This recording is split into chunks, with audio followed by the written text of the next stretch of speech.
দখলদার ইসরায়েলি বাহিনী এবং ইরান ফিলিস্তিন যুদ্ধ চলছে। আমাদের হাতে এসেছে ভয়ঙ্কর সব আপডেট আন্তর্জাতিক সংবাদ। শুরুতেই সংবাদ শিরোনাম। ইসরায়েলে আঘাত হানল গাজা থেকে ছোড়া ক্ষেপণাস্ত্র। ইসরায়েলে পাল্টা ক্ষেপণাস্ত্র হামলা চালাল ইয়েমেন। জবাবদিহি না করলে ইসরায়েলকে ভুগতে হবে হুঁশিয়ারি ইরানের। 2 বছর ধরে প্রতিদিন ইসরায়েলে ক্ষেপণাস্ত্র ছোড়ার সক্ষমতা আছে ইরানের।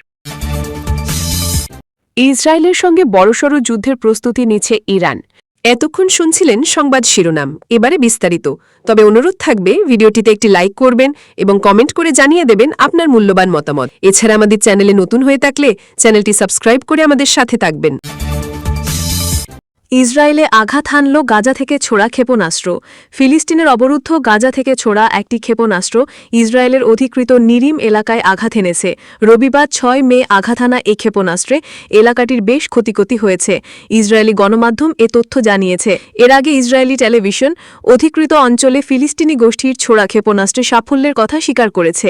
আল মায়াদিনের মতে ইসরায়েলি সংবাদ মাধ্যম চ্যানেল 12 নিশ্চিত করেছে রবিবার গাজা থেকে ছোড়া একটি ক্ষেপণাস্ত্র অধিকৃত নিরিম এলাকার ভবনগুলোতে আঘাত করেছে। প্রতিবেদনে বলা হয়েছে ফিলিস্তিনি যোদ্ধাদের ক্ষেপণাস্ত্র হামলায় উল্লেখিত এলাকায় বস্তুগত ক্ষতি হয়েছে। চ্যানেল 12 আরও স্বীকার করেছে 2023 সালের 7 অক্টোবর হামাসের আল আকসা ফ্লাড অভিযানে ক্ষতির শিকার পুনর্গঠনাধীন একটি পাড়ায় ক্ষেপণাস্ত্রটি পড়েছিল। প্রায় 2 বছরের পূর্ণাঙ্গ আগ্রাসন এবং গাজার উপর কঠোর অবরোধ সত্ত্বেও ফিলিস্তিনি যোদ্ধারা ইসরায়েলি বাহিনীর বিরুদ্ধে পৃথক অভিযান এবং অধিকৃত অঞ্চলগুলোকে লক্ষ্য করে ক্ষেপণাস্ত্র হামলা চালিয়ে যাচ্ছে।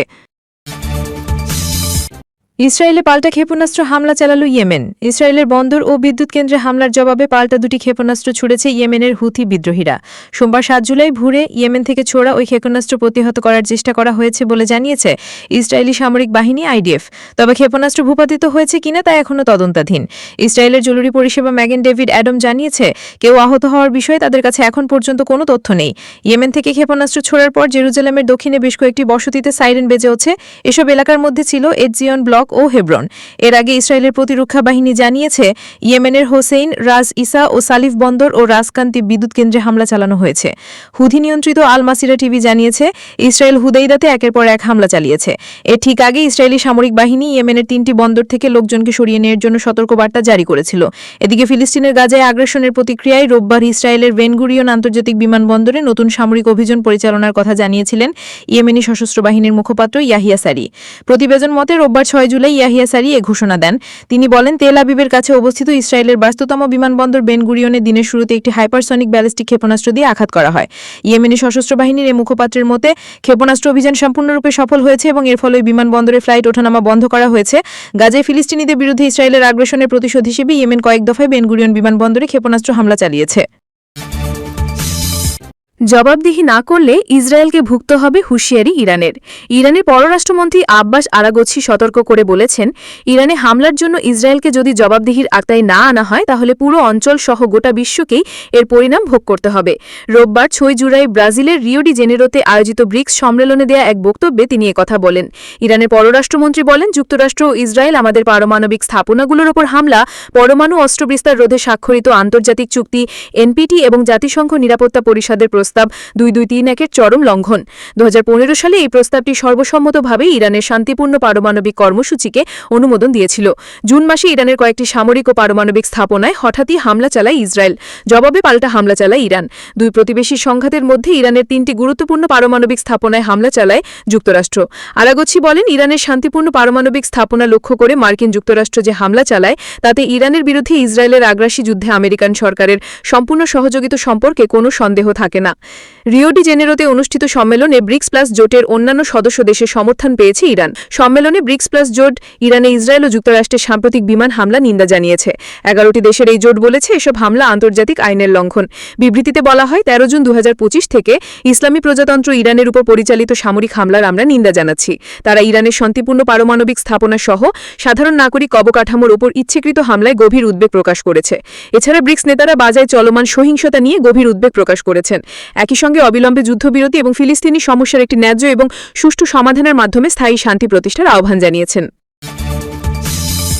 2 বছর ধরে প্রতিদিন ইসরায়েলে ক্ষেপণাস্ত্র ছোড়ার সক্ষমতা আছে ইরানের। ইসলামিক রেভলিউশনারি গার্ড কর্পস বা IRGC এর একজন উপদেষ্টা বলেছেন ইরানের এখনও 2 বছর ধরে প্রতিদিন ইসরায়েলে ক্ষেপণাস্ত্র হামলা চালানোর মতো পর্যাপ্ত সামরিক সক্ষমতা রয়েছে। সোমবার 7 জুলাই মেজর জেনারেল ইব্রাহিম জাব্বারি আধা সরকারি মেহের নিউজ এজেন্সিকে বলেন, আমাদের সশস্ত্র বাহিনী তাদের প্রস্তুতির শীর্ষে রয়েছে। তিনি বলেন, বর্তমানে আমাদের গুদাম, ভূগর্ভস্থ ক্ষেপণাস্ত্র ঘাঁটি এবং সুযোগ সুবিধা এত বিশাল যে আমরা এখনও আমাদের বেশিরভাগ প্রতিরক্ষা ক্ষমতা এবং কার্যকর ক্ষেপণাস্ত্র প্রদর্শন করতে পারিনি। আইআরজিসি উপদেষ্টার ভাষ্যে, ইসরায়েল এবং আমেরিকার সাথে যুদ্ধের ক্ষেত্রে আমরা যদি 2 বছর ধরে প্রতিদিন তাদের দিকে ক্ষেপণাস্ত্র ছুড়ে মারি, তবুও আমাদের স্থাপনাগুলি খালি হবে না। প্রসঙ্গত, গত 13 জুন ভোরে ইসরায়েল ইরানের মাটিতে বিমান হামলা চালিয়ে আগ্রাসন শুরু করে। 24 ঘণ্টারও কম সময়ের মধ্যে ইরান প্রতিশোধ নেয়। এরপর 9 দিন ধরে ইসরায়েলি হামলার জবাবে পাল্টা হামলা চালিয়ে যায় ইরান। 22 জুন ভোরে মার্কিন ভারী বোমারু বিমানগুলো 3টি ইরানি পারমাণবিক স্থাপনায় আক্রমণ করে এবং সংঘর্ষে প্রবেশ করে। পরের দিন সন্ধ্যায় তেহরান কাতারে অবস্থিত মধ্যপ্রাচ্য অঞ্চলের বৃহত্তম মার্কিন সামরিক বিমান ঘাঁটি আল উদাইদে ক্ষেপণাস্ত্র হামলা চালায়। মার্কিন কর্তৃপক্ষের মতে কোনো আহত বা উল্লেখযোগ্য ক্ষতি হয়নি। ইসরায়েলের সঙ্গে বড়সড় যুদ্ধের প্রস্তুতি নিচ্ছে ইরান। 12 দিনের সংক্ষিপ্ত যুদ্ধের পর ইসরায়েল ও ইরানের মধ্যে যুক্তরাষ্ট্রের মধ্যস্থতায় একটি যুদ্ধবিরতি কার্যকর হয়েছে। এটিকে টেকসই হিসেবে নয়, বরং কৌশলগত বিরতি হিসেবেই দেখছে তেহরান। দীর্ঘদিনের স্ট্র্যাটেজিক পেশেন্স বা কৌশলগত ধৈর্যের নীতির অংশ হিসেবে ইরান এখন নিজেদের নতুন করে সাজাচ্ছে এবং দীর্ঘমেয়াদী সংঘাতের জন্য প্রস্তুতি নিচ্ছে। এই যুদ্ধে ইসরায়েল জয় দাবি করলেও ইরানও নিজেদের বিজয়ী বলেই মনে করছে। ইরান এই সংঘাতকে ইম্পোজড ওয়ার বা চাপিয়ে দেওয়া যুদ্ধ হিসেবে দেখছে, যা যুক্তরাষ্ট্রের গ্রিন সিগন্যালে সংঘটিত হয়েছে। অতীতের ইরান ইরাক যুদ্ধের মতোই ইরান বিশ্বাস করছে সময়ের সঙ্গে সঙ্গে বিজয় আসবে, আর সেই সময়কে কাজে লাগাতেই তারা কৌশলগত বিরতির পথে। যুদ্ধের সময় ইসরায়েল ও যুক্তরাষ্ট্রের যৌথ হামলায় ইরানের বহু সামরিক কমান্ডার, পারমাণবিক বিজ্ঞানী ও ক্ষেপণাস্ত্র অবকাঠামো ক্ষতিগ্রস্ত হলেও ইরান পাল্টা হামলায় ইসরায়েলের প্রতিরক্ষা ব্যবস্থা দুর্বল করে ফেলে। এখন ইরান নিজের সামরিক শক্তি নতুন করে গড়ে তোলায় মনোযোগ দিচ্ছে, বিশেষ করে স্বল্প ও মধ্যম পাল্লার ক্ষেপণাস্ত্র মজুদ বৃদ্ধি, ফতেহ ও খাইবার শেকেন হাইপারসনিক ক্ষেপণাস্ত্রের মতো নতুন প্রযুক্তি যুক্ত করা এবং বিমান প্রতিরক্ষা ব্যবস্থাকে উন্নত করার উদ্যোগ নিচ্ছে। ইরান উপলব্ধি করেছে আধুনিক যুদ্ধে শুধু ক্ষেপণাস্ত্র বা ড্রোনের উপর নির্ভর করে জয় সম্ভব নয়, তাই রাশিয়ার S-400 আকাশ প্রতিরক্ষা ব্যবস্থা এবং Su-35 যুদ্ধবিমান কেনার বিষয়ে তেহরান আগ্রহী। পাশাপাশি চীনের J-10 ও পঞ্চম প্রজন্মের J-20 যুদ্ধবিমানও বিবেচনায় রয়েছে। এছাড়া আকাশভিত্তিক নজরদারি ব্যবস্থা না থাকায় ইরানের প্রতিরক্ষা ব্যবস্থায় বড় দুর্বলতা স্পষ্ট হয়েছে, তাই চীন বা রাশিয়া থেকে এ ধরনের প্রযুক্তি সংগ্রহ এখন তাদের অগ্রাধিকার। সামরিক প্রস্তুতির পাশাপাশি ইরান এখন আন্তর্জাতিক পর্যায়ে আইনি ও কূটনৈতিক লড়াইয়ের প্রস্তুতিও নিচ্ছে। তারা ইসরায়েল ও যুক্তরাষ্ট্রের বিরুদ্ধে আন্তর্জাতিক বিচার আদালতে মামলা করার পরিকল্পনা করছে।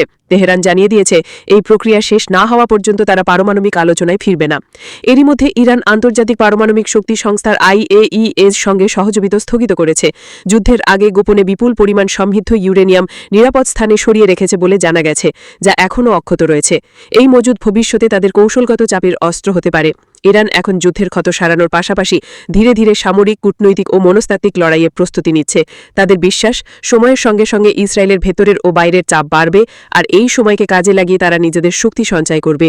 ফলে এই যুদ্ধবিরতি আসলে বড় কোনো শান্তি নয়, এটা কেবলমাত্র আরও বড় সংঘাতের আগাম প্রস্তুতি।